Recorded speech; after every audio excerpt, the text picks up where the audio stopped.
Hello?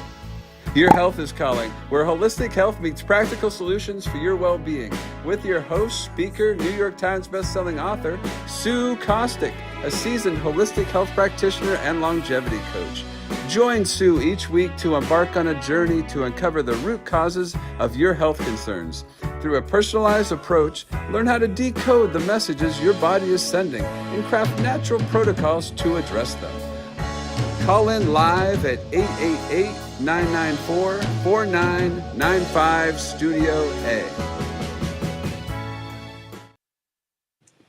Good morning and welcome to Hello, Your Health is Calling. I'm Sue Kostyk. I am an integrative health practitioner. I work with people on root cause of what's going on with their symptoms and why things are happening, and just start to kind of peel the onion to get to the root cause of everything. So we have been on a journey and we've been walking our way through the de-stress protocol, which was formulated by Dr. Stephen Cabral. And the de-stress is really just acronyms for how we really start to just start to apply some things that we all know we should be doing in our lives and helping to understand about it to really to get well for once and for all. So we've been on this for a few weeks, and the D is for diet. So we talked about the importance of diet and eating whole foods, eliminating the processed foods of our lives, and just really focusing on what comes from the earth, what doesn't have more than 5 ingredients. And that's one of the best ways that you can start really trying to help yourself walk through a healthy lifestyle. The E in it is for exercise and movement. And, depending on where you are in your journey, it doesn't mean that you have to go spend 2 hours in the gym killing yourself to be healthy. It's really about movement. It's about walking. It's about paying attention to your body and making sure that you're getting up and moving. The American Heart Association has said that 10,000 steps a day decreases all-cause morbidity, and it's one of those things that's backed by science. Anything from 7 to 10,000 steps is going to improve your health by leaps and bounds if you're not moving. If you are the type of person that goes to the gym all the time, start to really pay attention to your body type, how you're fueling your body before you decide to really go into some form of aggressive exercise. The S is for stress management, and we spent a couple days on this because stress is one of those things that is the silent killer. It's, almost in the whole medical community being one of those things that's being known as one of the number one killers, because the effects of stress on our body is leading to the diseases that are the, top 5 killers. So paying attention to your stress, we know you're never going to get away from it, but there are definitely ways that we talked about that you can start managing your stress. The T is for toxin removal. Toxins are all around us. We are bombarded by toxins. There are over 77,000 man-made toxins out there in circulation. So it's in our food, it's in our air, it's in our water, it's in our homes. There is such a thing as a sick house. So learning how to navigate through toxins, how you can start to lower your toxic load, those were all things that we discussed. And all of these modules are on YouTube on the Reinvented Life Network. And you can go back and rewatch them all. They're just in 30-minute bite-sized pieces. So the R is for rest. And, rest is kind of the yin and the yang of stress. So where there's stress, you need rest. So you need to make sure that you're resting your body, you're resting your mind, you're coming out of, I explained how your nervous system is divided into the sympathetic and the parasympathetic nervous system. And we sit way too long in the sympathetic nervous system. That's the fight or flight. The parasympathetic nervous system is the rest and relax. So you want to be in the parasympathetic way more than you're in the sympathetic, which is really hard for a lot of us. The E that we have kind of landed on is for emotions. And stress, rest, and emotions, they're all kind of a trio. They go together. And last week we talked a lot about the different kinds of emotions, and I went into some detail about each one of them.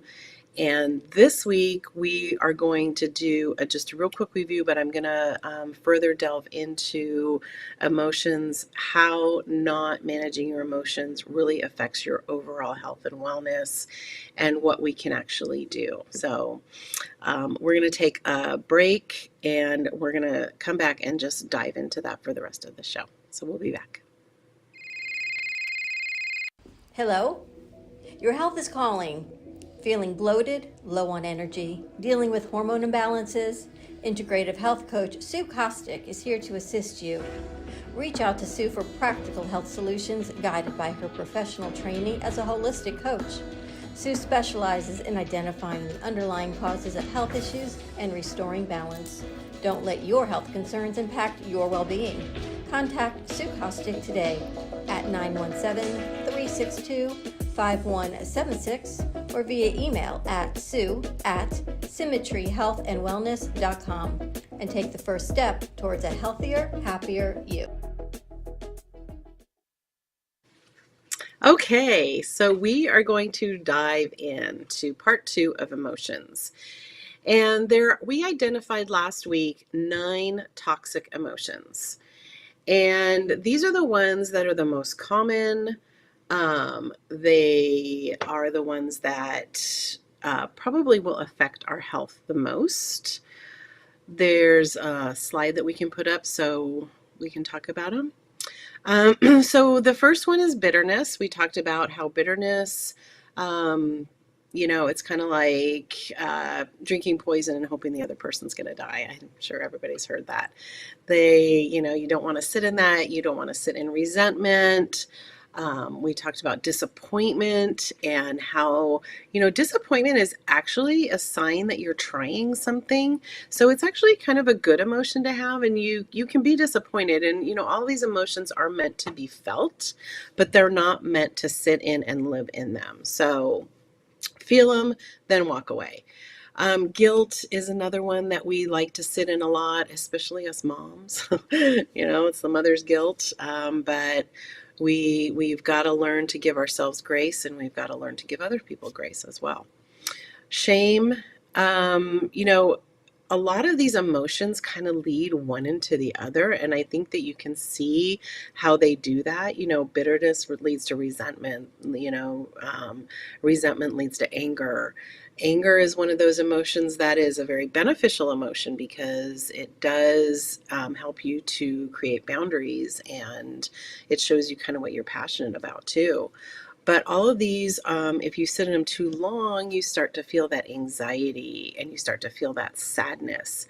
And again, all these emotions are here for a reason. We are meant to have them and we're meant to feel them.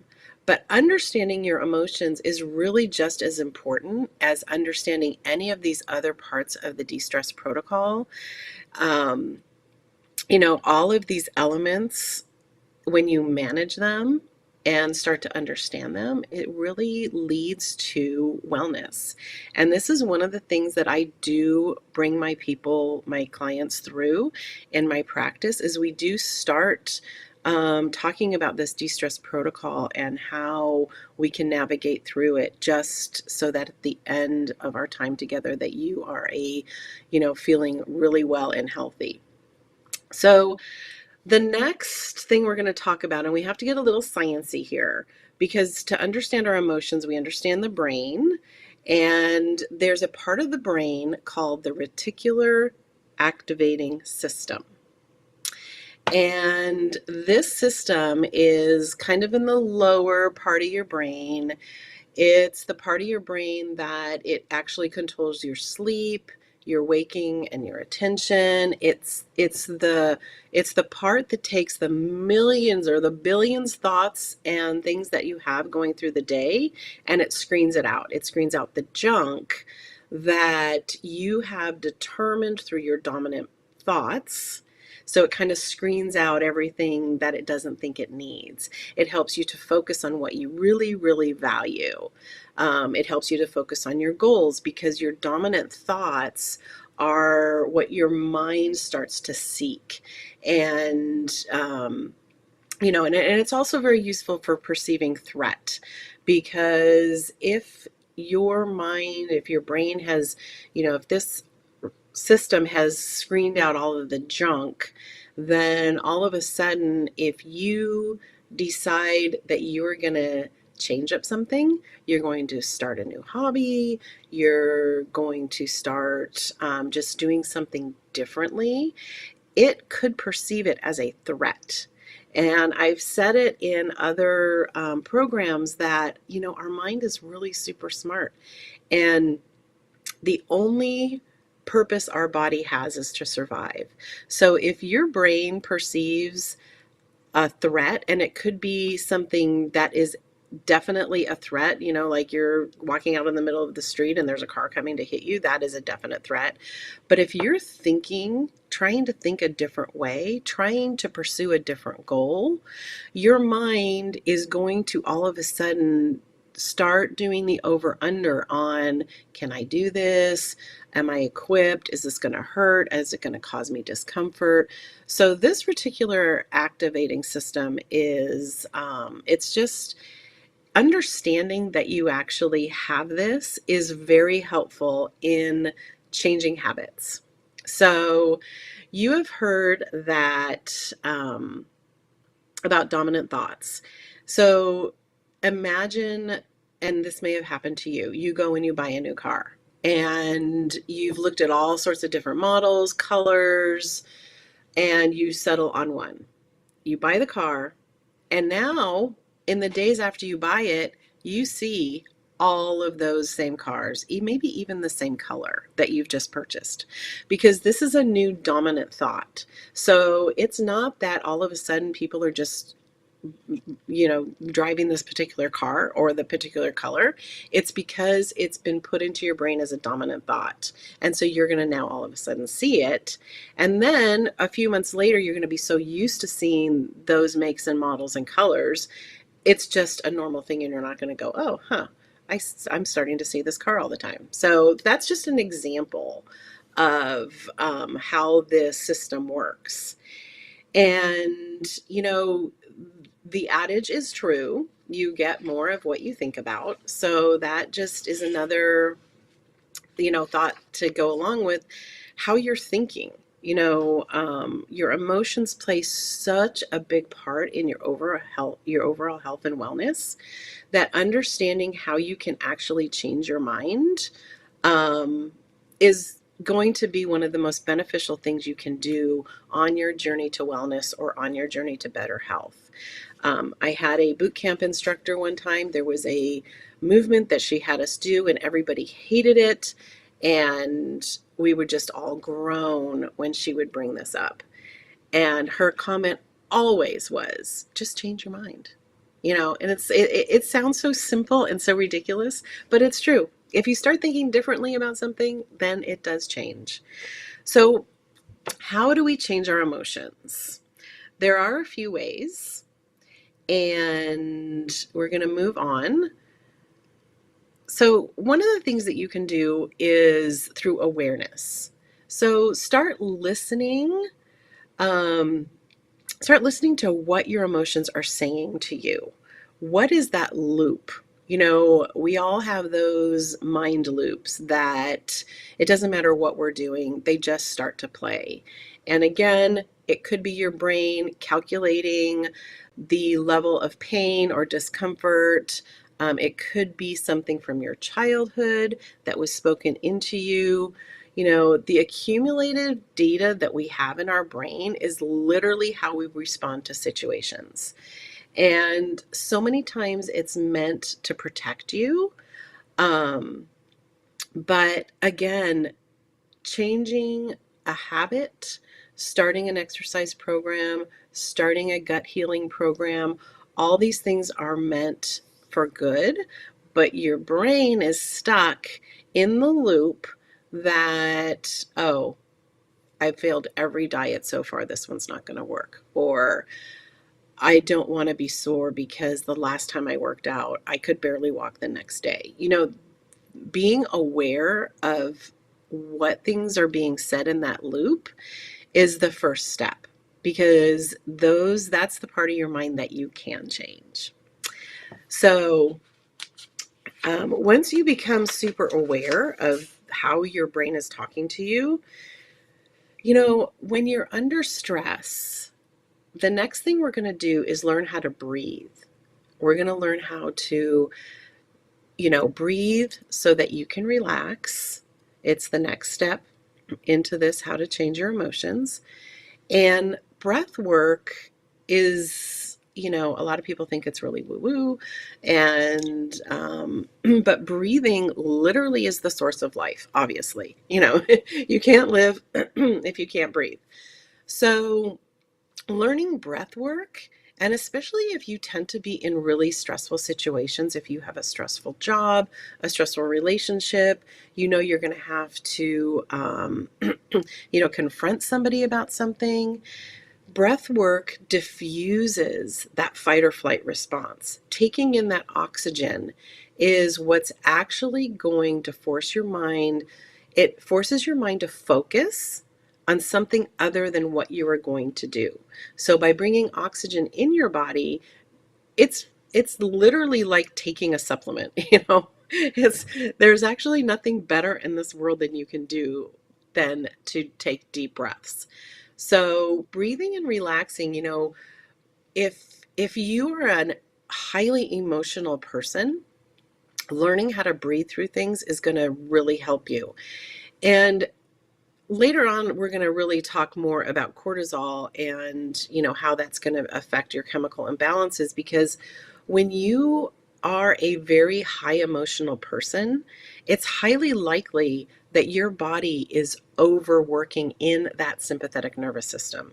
So understanding that part about you and learning breath work and how to relax is honestly going to be a game changer and a life changer for you, because, you know, nobody likes to be around stressed out people. You know, it's like you change people like that, change the room. So learning how to lower that is honestly going to be such a great option for you. The next way we're going to talk about is practicing non-judgment. And, you know, I'm talking about both ways. I'm talking about judgment of other people, and I'm talking about judgment of ourselves. And, you know, when you are viewing yourself and everything that you do better than, or even worse than, you know, the people that you are judging, you are, you know, always subconsciously putting yourself in that comparison. You know, if you're in that mode of always wanting to be like the person who's super successful, the person who's super thin, the person who's very athletic, you know, comparison is the thief of joy. It's, you know, such an old adage, but it is so true. And when you start to continually judging others, then you're going to feel like you're being judged as well. It's kind of a two-way street. And that's the way that your mind is going to work. It's like if you're sitting in that judgmental era, then try to just recognize it and, you know, stop, do your breath work. You know, it's like the breath work, taking some deep breaths, refocusing.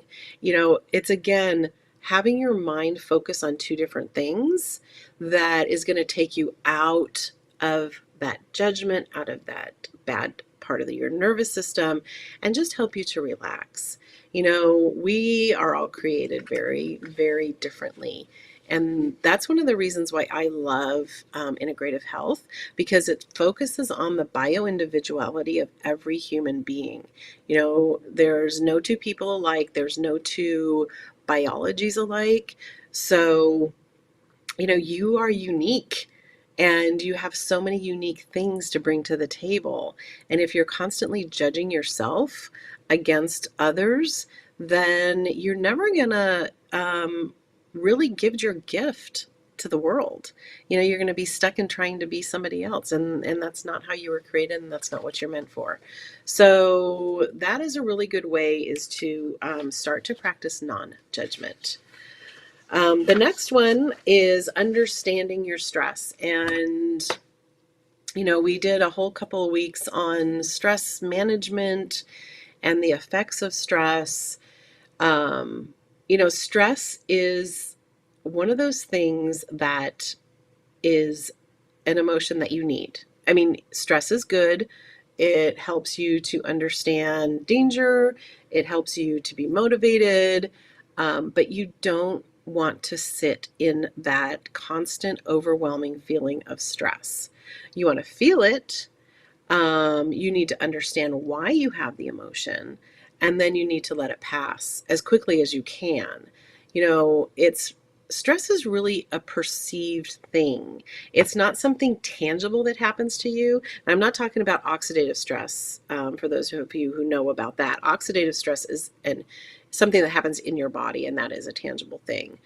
But emotional stress is really a perceived. You know, it's an outward symptom of perhaps you're feeling threatened by something. But the beauty of emotions is you get to choose how you respond. And that is one of the things about understanding your emotions, understanding stress. When you start to understand that it's really, you know, stress usually leads to fear and anxiety. And that is really something because you feel like you're out of control. And so understanding what the stress is, taking a moment to start to breathe, because then that forces your body and your mind out of that thought. And you can actually start to think about, you know, why am I feeling this? How can I just let it pass? Can I breathe through it? Can I change my location? Can I change my situation? Understanding that about it, and stop that, you know, cortisol, because the cortisol that you start to produce when you're stressed is important. And it's really, you know, you need cortisol. It's an important hormone. But what happens is when you constantly are producing that cortisol, your other hormones aren't being produced, because you need, like, for instance, progesterone is the precursor to cortisol. So if you're producing too much cortisol, then you're going to stop producing enough progesterone. So we're going to get into chemical imbalances in a little while, but that's just kind of a little segue. So, you know, how do you begin with your mind? How do you, you know, start to, as my boot camp instructor said, change your mind? It's not, you know, it sounds so flip and it sounds so easy, and I understand that it's not. You know, your mind is so strong, and it controls so much of your overall health. And, you know, a lot of times it could be that you're the problem. You know, it could be that you are not allowing yourself to move forward out of something for whatever reason. And, you know, this is also where, you know, counseling or getting some, you know, professional therapy can help you to start understanding how you can change your mind. You know, our subconscious emotions, it's really previous programming. And it has a lot to do with childhood. It has a lot to do with any kind of traumas that you experienced in your life. It could be something that happened yesterday. You know, it just depends on where you are. And they also start to contribute to your limiting beliefs about yourself. So, you know, if your emotions are constantly stuck in those loops that you keep telling yourself or they keep coming up. It's going to be really important to start to change those because, you know, one of the things about our mind is like we can think a lot of things, like, hey, I have a great idea. This is a great goal to have. But if our actions aren't matching what's the desired outcome, then that means that we're stuck in a mindset. So, improving your mindset, it also has to do with food, exercise, and sleep too. We are one big bundle. You can't just separate different parts of it. So, beginning with your mind, getting getting a counselor, a therapist, a good friend, someone who's going to tell you the truth in love. That's a good way to just begin with your mind. So, and also, progress over perfection. We are our own worst enemies when it comes to wanting to be perfect. And, a perfection mindset really causes a lot of stress. You can never be in rest and relax if you are constantly trying to be perfect at something. It really all of a sudden is going to demand you to judge yourself. If you have that perfection mindset, you are going to be constantly judging yourself. Progress is just constantly moving towards something. It could be 5 giant steps, it could be one teeny baby step, but you're moving. That is the goal. It is progress over perfection. When I start to work with a new client and we uncover a lot of things through the functional lab testings that we do, it takes time. Sometimes I'm with people for 6 months, 9 months, because there's a lot of, gut bacteria, there's a lot of heavy metals, and there's different ways that we have to start progressing through this. It takes time, but it's one step in front of the other. It's progress. And ultimately you get there and, it's a celebration and you never have to go back. So progress over perfection. Do the best you can do. Some days are different than others. Some days 20% is 100%. So be gentle. Okay, so I need to start talking a little quicker here. So let's go into the chemical imbalances that stress causes, because we talk a lot about cortisol. And again, cortisol, you need it. It's vital. It's a vital hormone that you need in order to keep moving throughout the day. But it's one of those things that when your body is always in fight or flight, you don't need to reproduce. You don't need to digest food. All you need to do is continue moving. So, your mind is constantly affected by what's going on in your body. Your digestion is going to be affected. So, if you do not have proper digestion and something's going on in your gut, then you're not going to be producing serotonin, which is your happy hormone, because your happy hormone is 90% produced in your gut. So if there's some kind of gut imbalance, you're not going to be producing that serotonin that's going to make you feel good. Food sensitivities also do have a role in how you feel, how you're happy you are, how anxious you feel. So that's another thing that we test for is food sensitivities, not allergies, but sensitivities. When you are constantly stressed out, you are going to be magnesium deficient because you use magnesium when you are in a stressful situation. So if you're constantly using up all the magnesium in your body, you're going to become deficient, and then you can't calm down.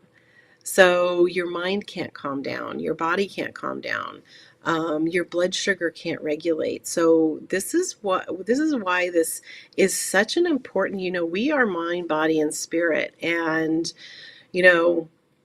I talked a little bit about progesterone earlier. So when you are constantly in a fight or flight, typically women are going to be estrogen dominant.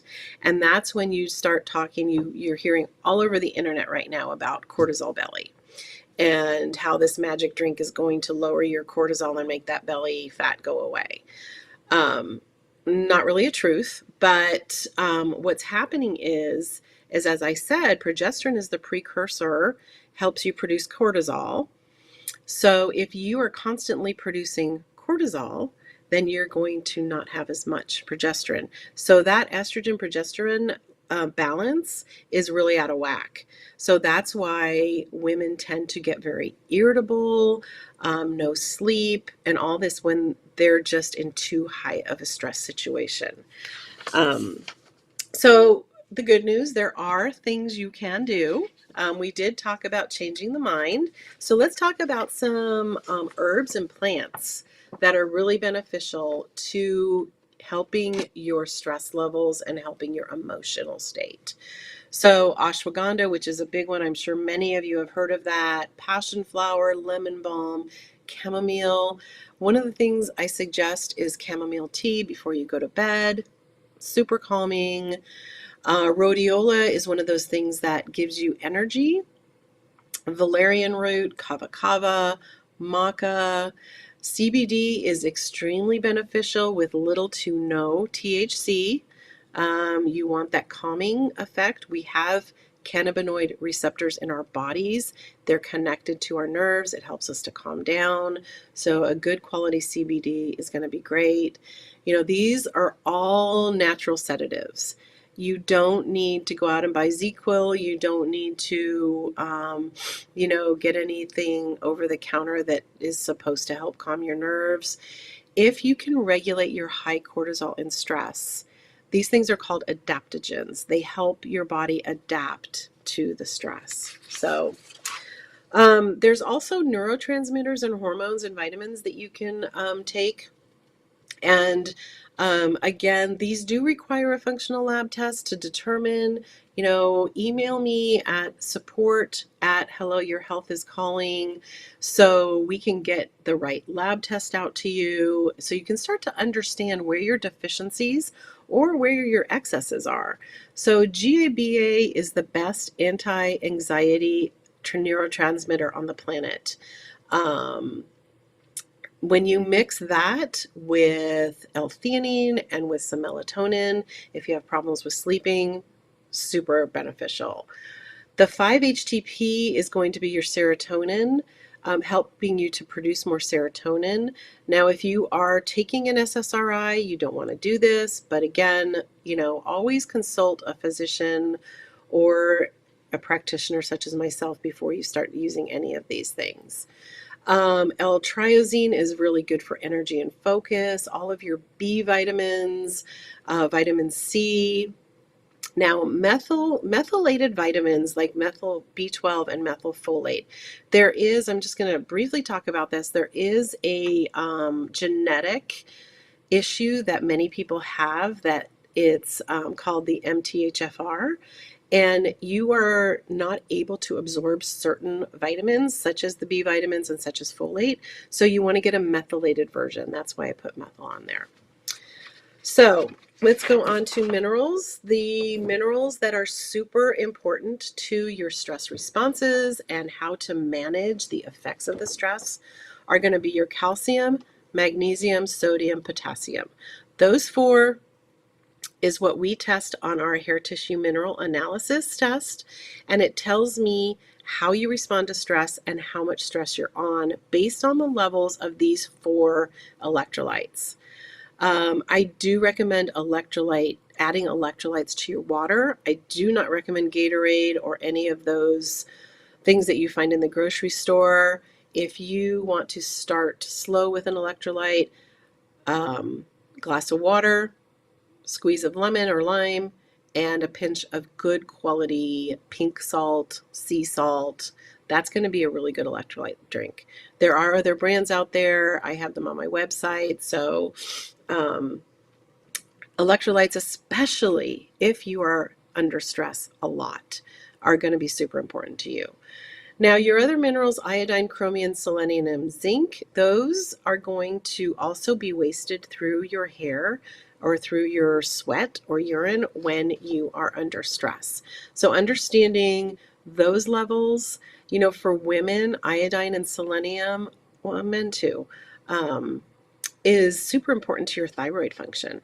So when you're in a super stressful situation, when you don't have enough of these two, then you are going to notice that your thyroid is not going to be functioning. You may be gaining weight, you may be losing hair, those kind of things.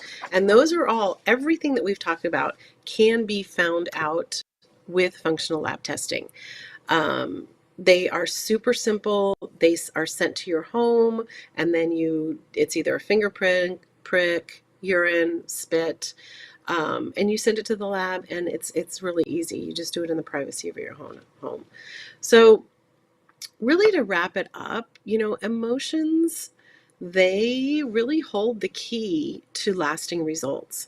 And if you are working through a health journey, if you have some autoimmune diseases that you're working with, and things feel hopeless and you're not getting answers, then contact me, because everything is figure outable.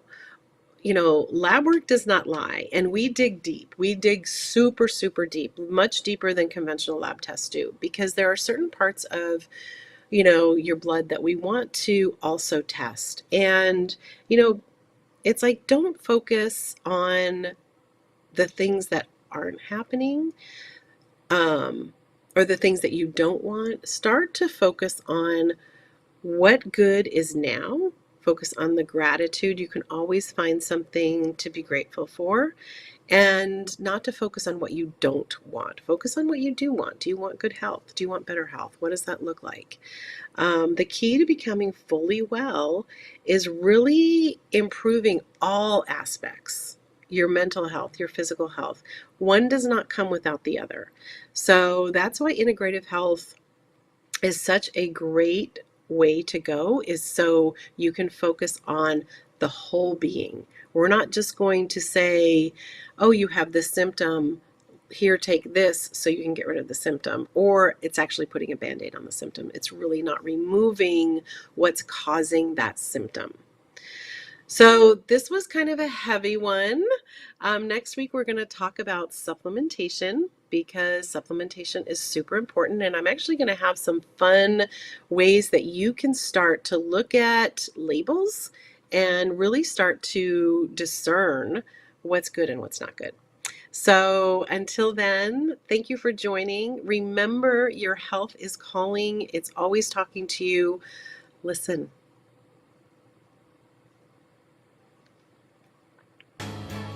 Thank you for tuning in to another empowering episode of Hello, Your Health is Calling with Sue Kostyk. Remember, your health journey is ongoing, and we're here to support you every step of the way. If you have any questions, insights, or stories to share, don't hesitate to reach out. You can connect with us on social media or call in live at 888-994-4995 Studio A. Together, we're transforming lives and embracing holistic well-being. Until next time, prioritize your health, and remember, your health is calling.